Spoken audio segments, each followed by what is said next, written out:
Hello everyone and welcome back to another episode of Territorialio. We are dropping in this 132 player contest free-for-all here on Africa. We are spawning up here. I'm not even sure where we are. Are we in Tanzania? Are we in Kenya? I am not sure. Let me know in the comments. So in terms of our spawn and overall prospects, we see this E guy being dumb right here. That is potentially a good option. We see this guy with this awesome looking face. I like that face.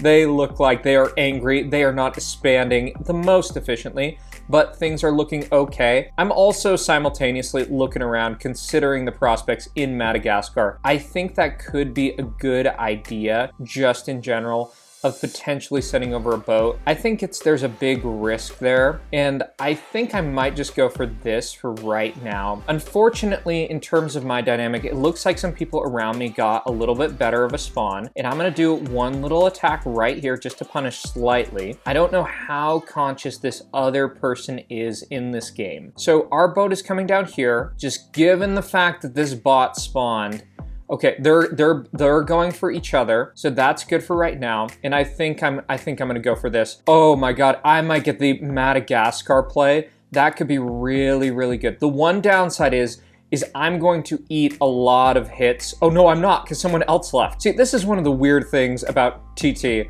Like, it is so weird to me still, like these dynamics with bots of just attacking the player who's basically in pole position. And I'm going to block that boat. I do not want that coming over here. That is basically not a good plan for anyone.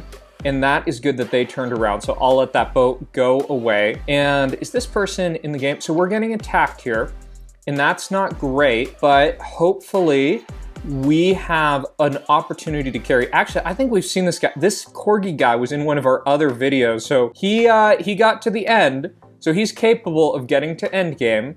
So we gotta see what's gonna happen here. So at this point, I'm just trying to chill. I'm just gonna think about defending it, and I think I'm gonna go up to RO 44 once I hit my cap. Corgi is he's got a really big cap comparative to me.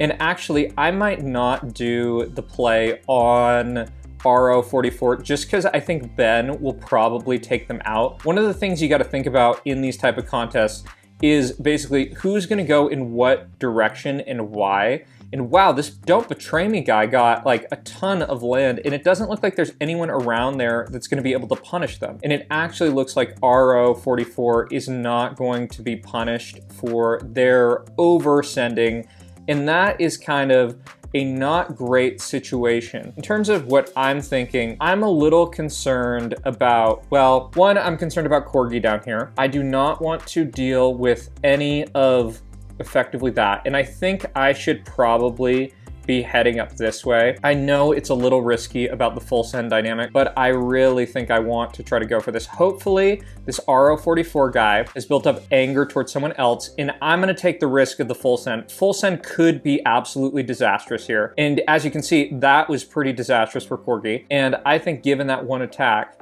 I am going to just chill for a second. And actually, I think he just hates me too much. I think he hates me. I don't think he liked the backstab. So I'm going to head this way. And it looks like Ben up there is getting some options.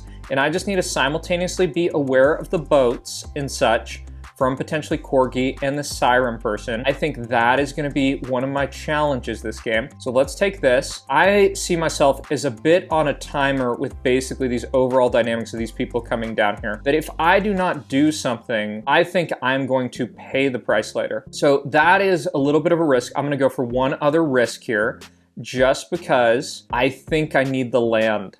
I think I really, really need the land. Okay, so that's good, and I need to basically, okay, this is going to be a really kind of difficult situation because I am way behind and I am right in the line of the wrecking ball. And this might have to be some diplomacy type of stuff for me to have a chance in this game. And it's really tough because I would really want to work with this guy of basically going up and going for the Don't Betray Me, like going for this Siren person. But the problem is if I collaborate here, this could be totally disastrous. But I also think Siren might just go for me if I don't. So let's try to do that. I'm just trying to look over and hope this Don't Betray Me person goes for someone else. I hope they go for someone else besides me. I think they do have some better targets. Oh no. Oh no, that's actually really bad. They are working with Siren. I think I think I don't have a really future here. I think we might need to go this way, and I think they're both friends. So I think that might be game over for me. And my only chance really is basically going for this, going for basically these guys to fight each other. And I don't see myself being able to use troops on any other front. There's no banking outside my borders. I am just concerned here. And I think if I'm Siren, it's just kind of a question of when he wants to go for me. I'm gonna take a small bite and I'm gonna do some of this. And that is that is when they decided to go for the attack. I don't know, it's gonna be tough. I'm gonna threaten full send. All right, you might wanna go that way, bro.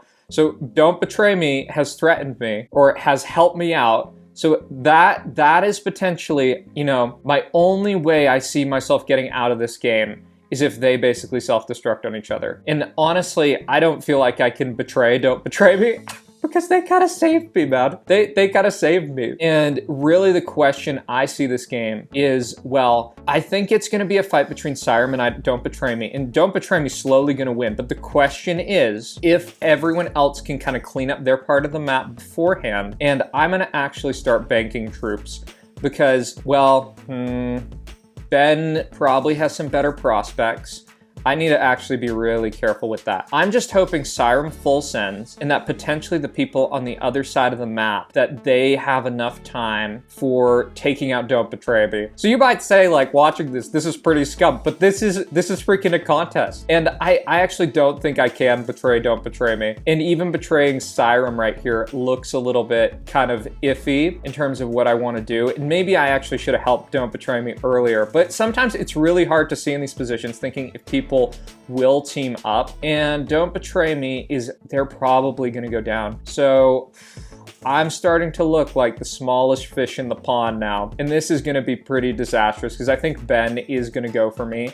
I gotta basically hope for full send, and basically from here, I need to put back in this boat, and I don't get most of this just because of how things are working. And this is a kind of sit and wait play. Siren, I can't really take out at this point in time. And I'm gonna give him a thumbs up, even though I kind of was scumbag and just chilled there. And I think I do need to take a bite out of this just before Siren gets the cap. And I think we are gonna swarm the crown, and we'll have to see what everyone else wants to do. Because Ben here looks like they're kind of like the friendly type of person. And I really just do not want to be eating anything from Timmy here. Siren, I think, feels like I worked with them, interestingly enough, as we're kind of collaborating to take down the crown. And I'm just trying to play with the currents of how I think people are vibing in this game. That Siren now is the crown. And realistically, if Siren is vindictive, they will probably murder me. But Ben up here, I don't know. I think they're kind of what are they? They're kind of slowish. So we're gonna chill and just try to get a little bit of land while still protecting ourselves. And we'll see what these other people want to do in the game. Ben is kind of like, I think he's like, maybe he's one of those people who doesn't know that he can attack people who you have an alliance with. I don't know. Or maybe he's playing an angle. We don't really know because we have randoms in this game with Dadier, Corgi, Daisy, whoever, and Ben. So we have effectively tunneled down Timmy. We've gotten a small amount of this. Let's put in one boat there. And now it is a question of, what are we gonna do? And do people want to peace out? Do people want to peace this? I will actually do peace because I think Ben honored me, and that is a game. That's a weird contest. That's sometimes how it happens. So we got stalemate and we get part of it. So let's jump on to our next game. All right, everyone, for our second game, we are playing here on the Caucasia map, and we are spawning in Turkey. Turkey, I think, is an underrated spawn sometimes. It's a little bit of a niche because oftentimes I like the Balkans. That's what I've historically liked. I actually really like this map, and I am facing a large number of people. We're gonna try to peace out with this peaceful dude, and we see Rizzler right here. And I think the Stillwater guy sent way too much at the start, so we should have a bit of an edge. But given there's like 5 people in this zone, this will be a little bit challenging, so I need to be on point with my expansion and my micro. I'm doing okay. I'm not doing okay. I needed to keep that infinite. Let's go here, let's go here. Basically just working down low troop bots. So you know if you're playing this and you actually play TT, something that a lot of people don't really recognize is that, like, with your opening, one of the most important things is just hitting the low troop bots. Like, even if you don't hit the 35, 34 crazy, like, exact opening, like, I don't even know what it is, and I'm pretty much fine most of the time. It looks like, in terms of how these map dynamics are shaping up, let's just zoom out and see. So we're gonna get the Balkans, and we see this black threat right here. And given that we have kind of this local supremacy, and even we have some patchwork in here, if I could just get around to Rizzler, that would be so good, because I think they're going to be an awesome option, and they're just out of their mind. They have no idea what they're doing. I am not going to try to go down to Crete right here. I think I'm going to go for Stillwater because they have overextended and sent out a large number of troops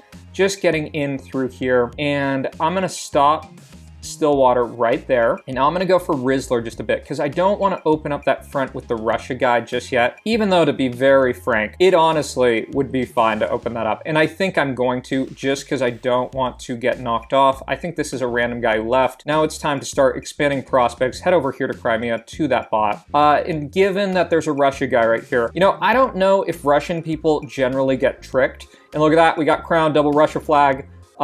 And I think our Stazka, I think they're actually like a legitimate player. I don't think they're a random Russian player who's just like, I like Mother Russia. And even though, you know, I think I'm just considering whether or not I want to open this border with this OG guy. And I'm gonna stop it for right now. I'm gonna actually take this.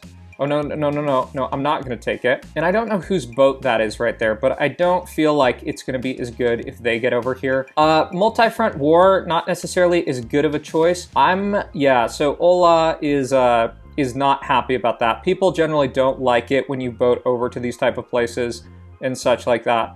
So yeah, I'm actually just gonna take them out because they're out of their mind. So we'll wave goodbye to them. Ola, adios, Ola. See you later. It was fun playing. And really what I need to be doing is, I'm sure Artstatska, well, they're actually on super red cap, so I don't know what's going on there. But given how much red they're on, I'm probably going to take out some of these smaller people just first, because I think, like, as long as they're kind of wasting their time just not using those troops, that's generally better for me. And I'm actually getting some donations too. So I'm going to start... Did the RS Statska just send out like a ton of troops, or am I losing my mind? No. I think they actually are attacking those. So given overall map dynamics, I think how I'm gonna play this is I'm not gonna think about opening this front. I'm just gonna think about going straight on through, basically overpowering this black front right here. And Russia, our Statska, is getting some donations, but maybe if I call for donations too, that maybe people will help feed me and we can make this into kind of RW. One of the things you can notice is that even though the map dynamics look like it's pretty even, we have to double check, but there is a ton of dead weight right here. Like, there is a ton of weight that is like not really helpful. Oh, and this guy is getting a ton of freaking donations. Yeah, that is actually really notable. Like, look at how many donations this guy is getting. He's actually pushing back because of that. So we're pretty close, and we got some other people right here. Let's send him the Russia flag, see if he can be pandered to at this point in time. And right, so it looks like their carry Quantum Leap is actually being pushed down a little bit. Basically, Russia's being fed, makes sense. Karzokas is pushing on through too. And overall dynamics, Corgi should not be fighting this guy because you can see we're always going to get over on this side of the map, and things are looking really good this way. We're going to keep on pushing through on the Russia guy, and we'll reveal our true vision right here with the Ukraine flag. That'll probably provoke full send. That pretty much condemns us to not being liked whatsoever, but that's okay. And I'm just trying to think, do I want to even go down for PL Demon? I'm not totally sure what I want to do. Just still thinking a little bit. That player 650 took out my boat. So that's good. And it looks like Vorax over here, whoever this is, this random person, is going to be winning the game. They had a little bit better of an angle and such. Essentially, at these kind of points in the game, there's very much these dynamics of trying to get as much land as you can. And I think the best route for me for that is to try to get back here and get back line while Vorax is basically taking on these other parts of the map. So one of the things, as you can see, like the dynamics in these type of games are that like you don't always trust occupation percentage in terms of what's going on. And we're gonna push back through here because we really wanna get through to this player 6 whatever, or player 404 and such like that, and basically gut the back line that has been basically making it so that the black team really was not as far ahead as they seem. So in this position, looks like Vorax did good. We did good too. We are getting all of this delicious back line. We would have loved to get it sooner, but I don't think there was a way through. Yeah, this looks good, and we've clearly deserved the crowd on this one. As you can see, we clearly deserved crowd, and we're gonna push straight on through there. I think that makes the most sense for us at this point in time. Given the overall map and just how much of the land we want, we're gonna go right here, basically try to get as much as we can. Everyone in TT, I think, wants the recognition. I think everyone wants the crowd. We all like getting crowd in TT. And given all this, we're going to take this all out, and we could actually even troll Vorax to get the crowd and even more and get him to lose. But that's that game, so thanks for watching, everyone. If you enjoyed this video, be sure to like and subscribe, and stay tuned to my channel to see more. Bye-bye.